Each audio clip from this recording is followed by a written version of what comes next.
Salam jumpa dengan saya Admin A di channel Darah Biru Raja-Raja. Di video kali ini akan dibahas silsilah dan biografi Kiai Haji Ahmad Dahlan. Kiai Haji Ahmad Dahlan merupakan seorang pahlawan nasional Indonesia. Ia menjadi pendiri dari Muhammadiyah, organisasi Islam besar di Indonesia. Organisasi Muhammadiyah dibentuk untuk melaksanakan cita-cita pembaruan Islam di Indonesia. Ahmad Dahlan ingin melakukan pembaruan dalam cara berpikir dan beramal sesuai tuntunan ajaran Islam. Ahmad Dahlan juga sudah menetapkan bahwa Muhammadiyah bukanlah organisasi politik, melainkan bersifat sosial dan bergerak di bidang pendidikan. Kiai Haji Ahmad Dahlan lahir di Kauman, Yogyakarta pada tanggal 1 Agustus 1868. Ia merupakan putra keempat dari 7 bersaudara yang keseluruhan saudaranya perempuan kecuali adik bungsunya. Dengan ayah bernama Kiai Haji Abu Bakar dan ibu bernama Siti Aminah yang merupakan putri dari Haji Ibrahim yang pada masa itu menjabat sebagai penghulu Kesultanan Yogyakarta Hadiningrat. Ahmad Dahlan lahir dengan nama kecil Muhammad Darwis. Ia adalah generasi ke-12 dari salah seorang wali songo yang terkemuka dalam mendakwahkan Islam yang bernama Maulana Malik Ishaq. Silsilah dari garis ayah. Ahmad Dahlan adalah putra dari Kiai Haji Abu Bakar. Kiai Haji Abu Bakar adalah seorang ulama dan khatib terkemuka di Masjid Besar Kesultanan Yogyakarta pada masa itu, yang menikah dengan Siti Aminah bin Ibrahim. Kiai Haji Abu Bakar adalah putra dari Kiai Haji Muhammad Sulaiman. Kiai Haji Muhammad Sulaiman adalah putra dari Kiai Murtado. Kiai Murtado adalah putra dari Kiai Ilyas. Kiai Ilyas adalah putra dari Demang Jurung Juru Kapindo. Demang Jurung Juru Kapindo adalah putra dari Demang Jurung Juru Sapisan. Demang Jurung Juru Sapisan adalah putra dari Ki Ageng Gribik III atau Maulana Sulaiman atau Kiai Getayu.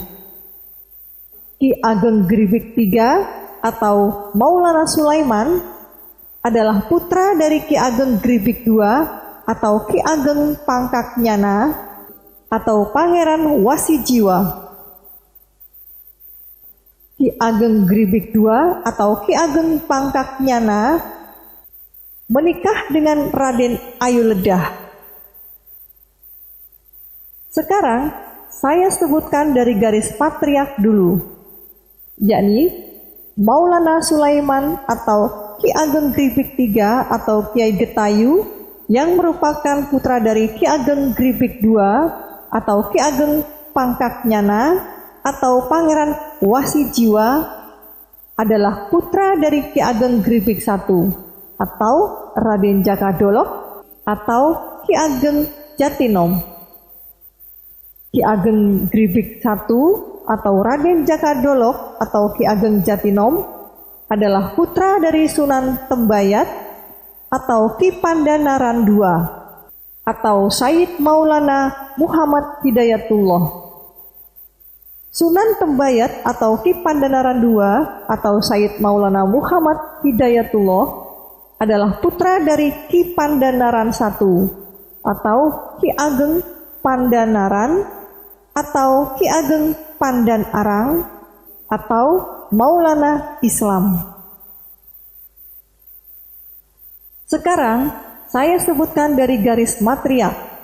Ki Ageng Gribik III atau Maulana Sulaiman atau Kiai Getayu adalah putra dari Ki Ageng Gribik II atau Ki Ageng Pangkak Nyana atau Pangeran Wasijiwa yang menikah dengan Raden Ayuledah.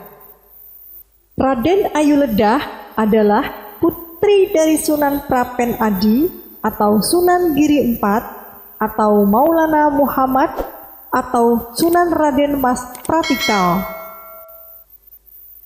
Sunan Prapen Adi atau Sunan Giri IV adalah putra dari Sunan Dalem Wetan atau Maulana Zainal Abidin Ali Sumodiro atau Kangjeng Susuhunan Giri II. Sunan Dalem Wetan atau Maulana Zainal Abidin Ali Sumodiro atau Kangjeng Susuhunan Giri II adalah putra dari Raden Paku atau Sunan Giri atau Prabu Satmata atau Sultan Abdul Fakih atau Raden Ainul Yakin atau Joko Samudro. Raden Paku atau Sunan Giri atau Prabu Satmata atau Sultan Abdul Fakih adalah putra dari Maulana Malik Ishaq, yakni seorang wali yang tergabung dalam anggota Dewan Wali Songo periode pertama. Beliau memiliki keahlian dalam bidang pengobatan. Silsilah dari garis ibu. Ibunya Ahmad Dahlan bernama Siti Aminah yang merupakan putri dari Haji Ibrahim yang pada masa itu menjabat sebagai penghulu Kesultanan Ngayogyakarta Hadiningrat. Ketika masih kecil, Dahlan tidak mendapat pendidikan dari sekolah. Keterampilan sastra dasarnya ia dapat dari ayahnya, teman serta saudara iparnya. Pada usia 8 tahun, Dahlan sudah mampu membaca dan menyelesaikan bacaan Al-Quran. Selain itu, sejak kecil Dahlan juga sudah menunjukkan jiwa kepemimpinannya dan ia pun mulai mendalami ilmu Islam saat sudah beranjak remaja. Ahmad Dahlan pernah belajar di pesantren Kiai Kholil Bangkalan Madura. Di pesantren inilah Ahmad Dahlan dan Hasyim Asy'ari bertemu dan mereka berdua diperintahkan untuk berguru pada Kiai Soleh Darat di Semarang. Pada umur 15 tahun, ia pergi haji dan tinggal di Mekah selama 5 tahun. Selama di Mekah, Ahmad Dahlan memperdalam ilmu agama dan juga berinteraksi dengan Muhammad Abduh Al-Afghani, Rashid Ridho, dan Ibnu Taimiyah yang memiliki pemikiran-pemikiran pembaharu dalam Islam. Setelah kembali ke Jawa pada tahun 1888, ia menikah dengan Siti Walidah, sepupunya sendiri, anak Kiai penghulu imam dari Masjid Agung di Yogyakarta, yakni Haji Fadil, yang kemudian dikenal dengan Nyai Ahmad Dahlan yang menjadi seorang pahlawan nasional dan pendiri Aisyah. Ia pun berganti nama dari Muhammad Darwis menjadi Ahmad Dahlan. Pada tahun 1896, nama Kiai Ahmad Dahlan menjadi pembicaraan khususnya di Yogyakarta karena beliau melakukan pembetulan terhadap arah kiblat pada langgar-langgar dan masjid-masjid di Yogyakarta. Pada masa itu, kebanyakan tempat ibadah menghadap ke arah timur, dan banyak orang yang melakukan sholat menghadap lurus ke barat. Ahmad Dahlan melakukan pembetulan tersebut dengan ilmu falak yang ia miliki. Berdasarkan ilmu falak tersebut, arah kiblat Pulau Jawa seharusnya condong ke utara kira-kira 24,5 derajat. Pada tahun 1903, ia kembali ke Mekah dan menetap selama 2 tahun. Ahmad Dahlan sempat berguru kepada Syekh Ahmad Khotib yang juga merupakan guru dari Kiai Haji Hasyim Asy'ari, pendiri Nahdlatul Ulama. Sekembalinya dari Mekah pada tahun 1909, Kiai Dahlan masuk ke organisasi Budi Utomo, organisasi yang melahirkan banyak tokoh-tokoh nasionalis. Di sana, ia memberikan pelajaran-pelajaran untuk memenuhi keperluan anggota. Pelajaran yang diberikannya terasa sangat berguna bagi anggota Budi Utomo, sehingga para anggota Budi Utomo ini menyarankan agar ia membuka sekolah sendiri yang diatur dengan rapi dan didukung oleh organisasi yang bersifat permanen. Hal tersebut dimaksudkan untuk menghindari nasib seperti pesantren tradisional yang terpaksa tutup bila kiai pemimpinnya meninggal dunia.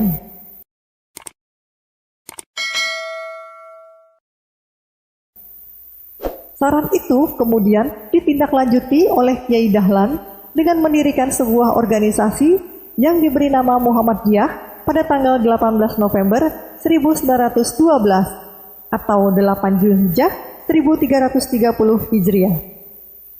Organisasi ini bergerak di bidang kemasyarakatan dan pendidikan. Melalui organisasi inilah beliau berusaha memajukan pendidikan dan membangun masyarakat Islam. Pada tanggal 20 Desember 1912, Ahmad Dahlan mengajukan permohonan kepada pemerintah Hindia Belanda untuk mendapat status sebagai badan hukum. Permohonan ini pun baru dikabulkan pada tahun 1914 dengan surat ketetapan pemerintah nomor 81 tanggal 22 Agustus 1914. Izin ini hanya berlaku dan boleh bergerak untuk daerah Yogyakarta saja. Sejak saat itu, organisasi Muhammadiyah pun semakin lama semakin berkembang. Pada tanggal 27 Rajab 1335 Hijriah atau tanggal 19 Mei 1917, Nyai Dahlan bersama dengan istrinya, yakni Nyai Ahmad Dahlan, membentuk organisasi Aisyah yang khusus untuk kaum wanita. Pembentukan organisasi Aisyah yang juga merupakan bagian dari Muhammadiyah ini berperan penting dalam memodernisasi kehidupan perempuan Indonesia karena menyadari pentingnya peranan kaum wanita dalam hidup dan perjuangannya sebagai pendamping dan partner kaum pria. Maka dari itu, Dahlan kembali mengajukan permohonan kepada pemerintah Hindia Belanda untuk mendirikan cabang Muhammadiyah di seluruh Indonesia. Permohonan ini dikabulkan oleh pemerintah Hindia Belanda pada tanggal 2 September 1921. Pemikiran Kiai Haji Ahmad Dahlan bahwa Islam hendak didekati serta dikaji melalui kacamata modern sesuai dengan panggilan dan tuntutan zaman, bukan secara tradisional. Kiai Dahlan mengajarkan kitab suci Al-Quran dengan terjemahan dan tafsir agar masyarakat tidak hanya pandai membaca ataupun melakukan Quran semata, melainkan dapat memahami maknanya yang ada di dalamnya. Dengan demikian, diharapkan akan membuahkan amal perbuatan sesuai dengan yang diharapkan Quran itu sendiri. Menurut pengamatannya, keadaan masyarakat sebelumnya hanya mempelajari Islam dari kulitnya tanpa mendalami dan memahami isinya. Sehingga Islam hanya merupakan suatu dogma yang mati.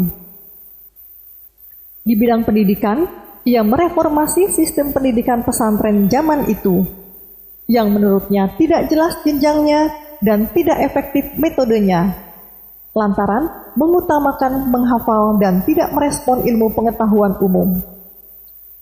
Kiai Dahlan mendirikan sekolah-sekolah agama dengan memberikan pelajaran pengetahuan umum serta bahasa Belanda. Bahkan ada juga sekolah Muhammadiyah seperti Hizmet de Quran. Sebaliknya, beliau pun memasukkan pelajaran agama pada sekolah-sekolah umum. Kiai Dahlan terus mengembangkan dan membangun sekolah-sekolah, sehingga semasa hidupnya ia telah banyak mendirikan sekolah, masjid, langgar, rumah sakit, poliklinik, dan rumah yatim piatu. Kegiatan dakwah pun tidak ketinggalan. Kiai Dahlan semakin meningkatkan dakwah dengan ajaran pembaruannya. Sementara untuk pemuda, Kiai Dahlan membentuk Pathfinder atau Pandu, yang sekarang ini dikenal dengan nama Pramuka. Di sana, para pemuda diajari baris berbaris dengan genderang, memakai celana pendek, berdasi, dan bertopi. Hizbul Watan juga mengenakan uniform atau pakaian seragam yang mirip seperti pramuka sekarang ini. Pembentukan Hizbul Watan ini dimaksudkan sebagai tempat pendidikan para pemuda yang merupakan bunga harapan agama dan bangsa, sebagai tempat persemaian kader-kader terpercaya. Ini sekaligus menunjukkan bahwa agama Islam tidaklah kolot, melainkan progresif. Tidak ketinggalan zaman, namun sejalan dengan tuntutan keadaan, dan kemajuan zaman. Karena semua pembaruan yang diajarkan Kyai Dahlan ini agak menyimpang dari tradisi yang ada saat itu, maka segala gerak dan langkah yang dilakukannya dipandang aneh. Sang Kiai sering diteror seperti diancam bunuh, rumahnya dilempari batu dan kotoran binatang. Ketika mengadakan dakwah di Banyuwangi, beliau diancam akan dibunuh dan dituduh sebagai kiai palsu. Walaupun begitu, Kyai Dahlan tidak mundur. Bahkan, ia menyadari bahwa melakukan suatu pembaruan ajaran agama atau muslim pastilah menimbulkan gejolak dan mempunyai resiko. Dengan penuh kesabaran, masyarakat perlahan-lahan menerima perubahan yang diajarkannya. Tujuan mulia terkandung dalam pembaruan yang diajarkannya. Segala tindak perbuatan, langkah, dan usaha yang ditempuh Kyai Dahlan dimaksudkan untuk membuktikan bahwa Islam itu adalah agama kemajuan, dapat mengangkat derajat umat dan bangsa ke taraf yang lebih tinggi. Usahanya ini ternyata membawa dampak positif bagi bangsa Indonesia yang mayoritas beragama Islam. Banyak golongan intelektual dan pemuda yang tertarik dengan metode yang dipraktekkan Kyai Dahlan ini, sehingga mereka banyak yang menjadi anggota Muhammadiyah. Nama Kyai Ahmad Dahlan semakin tersohor di dunia. Dalam kancah perjuangan kemerdekaan Republik Indonesia, peranan dan sumbangan beliau sangatlah besar. Kyai Dahlan dengan segala ide-ide pembaruan yang diajarkannya merupakan saham yang sangat besar bagi kebangkitan nasional di awal abad ke-20. Kiai Haji Ahmad Dahlan mengalami gangguan kesehatan sejak tahun 1922 karena mobilitas beliau yang begitu tinggi. Atas saran dokter, pada tahun 1923, beliau menyempatkan diri untuk beristirahat di Gunung Tretes, Malang, Jawa Timur. Sebelum akhirnya, Kyai Dahlan kembali ke Yogyakarta untuk menghadiri rapat tahunan Muhammadiyah. Dalam pembukaan rapat tahunan tersebut, Kyai Dahlan masih sempat untuk memberikan sambutan. Kemudian, kesehatan beliau terus menurun.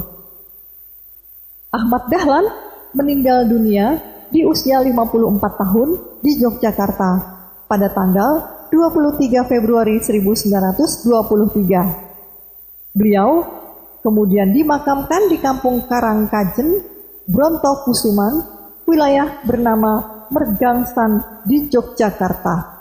Atas jasanya, Kyai Haji Ahmad Dahlan pun dikukuhkan sebagai pahlawan nasional menurut Surat Kepres nomor 657 tahun 1961.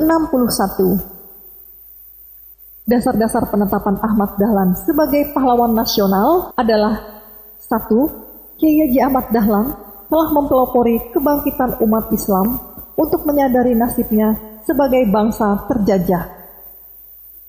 2. Muhammadiyah telah banyak memberikan ajaran Islam yang murni kepada bangsanya.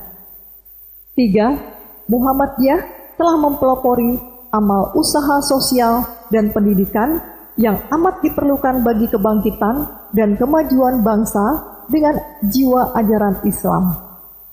4. Muhammadiyah bagi wanita Aisyah telah mempelopori kebangkitan wanita Indonesia untuk mengecap pendidikan dan berfungsi sosial setingkat dengan kaum pria. Dalam perjalanan hidupnya, Kyai Haji Ahmad Dahlan telah menikah sebanyak 4 kali. Dari pernikahannya yang pertama, yakni istrinya yang pertama bernama Siti Walidah atau Nyai Ahmad Dahlan. Dari pernikahan ini, ia memiliki 6 orang anak, yaitu yang pertama Johanna, yang kedua Siroj Dahlan, yang ketiga Siti Busro, yang keempat Irfan Dahlan, yang kelima Siti Aisyah, dan yang keenam Siti Juharoh. Pernikahan yang kedua dengan Raden Ayu Sutijah Windianingrum atau Nyai Abdullah, seorang janda muda dari Haji Abdullah yang diberikan Keraton Yogyakarta kepada Kiai Haji Ahmad Dahlan. Sebagai abdi dalam, tentunya Kiai Haji Ahmad Dahlan tidak dapat menolak pemberian Sultan. Justru pemberian ini menandakan jika Sultan merestui pembaruan Kiai Haji Ahmad Dahlan yang berbasis di Kampung Kauman. Kampung ini adalah basis ulama Keraton Yogyakarta. Kiai Haji Ahmad Dahlan dan Raden Ayu Sutijah Windianingrum dinikahkan oleh kakak Siti Walidah dengan tujuan untuk memberi warna Muhammadiyah di Keraton Yogyakarta. Ini merupakan alasan dakwah melalui pernikahan yang dilakukan Kiai Haji Ahmad Dahlan. Dari pernikahannya, ia dikaruniai seorang putra bernama Raden Duri. Pernikahan yang ketiga, yakni Kiai Ahmad Dahlan menikah dengan adik dari Kiai Munawir Krapyak yang bernama Nyai Rum. Pernikahan ini juga dimaksudkan agar ada sinergitas gerakan dakwah antar dua tokoh. Tidak ada banyak cerita yang bisa digali Kiai Dahlan dengan Nyai Rum ini. Bahkan kabarnya Nyai Rum menikah dengan Kiai Dahlan ini hanya demi status. Pernikahan yang keempat, Kiai Ahmad Dahlan menikah dengan Nyai Aisyah Cianjur, adik ajengan Penghulu. Dalam kisahnya, di salah satu perjalanan dakwah Kiai Dahlan pernah singgah di Cianjur, Jawa Barat. Dan seorang penghulu ajengan Cianjur atau penghulu bangsawan merasa kagum dengan kepandaian dan pemikiran Kiai Dahlan, sehingga ingin menikahkan putrinya yang bernama Aisyah dengan Kiai Dahlan. Penghulu ajengan ini hanya menginginkan adanya keturunan dari Kiai Dahlan di Cianjur. Oleh karena itu, dia tidak menuntut Kiai Dahlan bertempat tinggal di Cianjur setelah menikahi putrinya. Pernikahan yang keempat ini, Kiai Dahlan memiliki satu orang putri yang diberi nama Siti Dandanah. Kiai Dahlan sangat memahami bahwa poligami akan sangat menyakitkan perempuan. Meski Nyai Ahmad Dahlan tidak pernah melarangnya untuk menikah lagi. Tetapi Kiai Dahlan sangat menjaga perasaan istri pertamanya itu. Salah satu caranya adalah tidak menempatkan istri-istrinya di dalam satu kampung, apalagi satu rumah. Nyai Abdullah tetap berada di Namburan, Nyai Aisyah tetap di Cianjur, dan Nyai Rum tetap bertempat tinggal di Krapyak. Kiai Dahlan tetap menghargai posisi Nyai Ahmad Dahlan sebagai istri tertuanya, yang memang mendampinginya selama berjuang mendirikan dan mengembangkan Muhammadiyah. Nyai Ahmad Dahlan sangat menyadari bahwa perempuan-perempuan yang menjadi istri Kiai Dahlan dinikahi karena alasan-alasan tertentu. Selain dari Siti Walidah, hanya 2 orang saja yang memberi keturunan yang masing-masing hanya seorang saja, yakni Raden Ayu Windianingrum atau Nyai Abdullah dan Aisyah. Raden Ayu Windianingrum dinikahi pada saat usia 16 tahun, yang setahun sebelumnya sudah berstatus janda. Sementara Aisyah dinikahi Kiai Dahlan pada usia 15 tahun. Sebagai seorang yang bergerak dalam pergerakan, Nyai Ahmad Dahlan sangat menyadari bahwa kematangan usia dalam pernikahan akan menentukan kualitas anak yang akan dilahirkan. Karena itu, kedua anak hasil pernikahan Kiai Dahlan dengan Raden Ayu Windianingrum dan Aisyah akhirnya dirawat dan dibesarkan oleh Nyai Ahmad Dahlan, sebagaimana yang dituturkan oleh Siti Hadiroh, cicit Kiai Dahlan.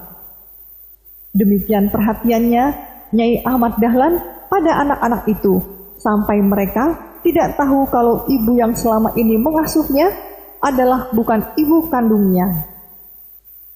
Sejarah mencatat bahwa poligami Kiai Haji Ahmad Dahlan dengan 4 istri berbuah keturunan yang menyebar mulai di Indonesia, Thailand, Inggris, dan negara lainnya. Kini semua keturunannya, yakni anak, cucu, cicit, canggah, wareng, dan kini udek-udek, tetap hidup rukun dan menjalin silaturahmi meskipun jarak dan kewarganegaraan memisahkan mereka. Demikianlah silsilah biografi Kiai Haji Ahmad Dahlan yang bisa disampaikan. Semoga bisa menambah wawasan bagi yang menonton video ini. Sampai jumpa lagi di video berikutnya. Terima kasih.